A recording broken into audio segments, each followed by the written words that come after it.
Hello বন্ধুরা, সবাই কেমন আছো? আবারও চলে আসলাম সেই বিখ্যাত রাংফানি নদীতে, যেটাকে সবাই কাশ্মীর বলে ডাকে।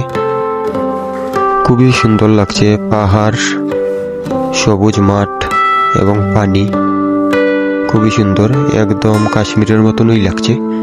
খুবই ভালো লাগছে, দেখতে থাকুন বন্ধুরা।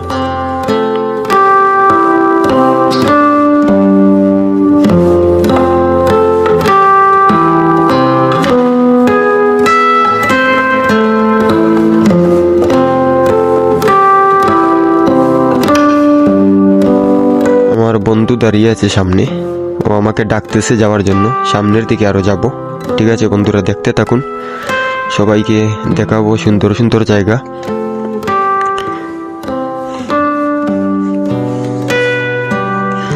দেখুন বন্ধুরা, খুব সুন্দর রাস্তাঘাট এবং সবুজ পাহাড়, সবুজ মাঠ এবং নীল পানি, খুবই সুন্দর লাগছে।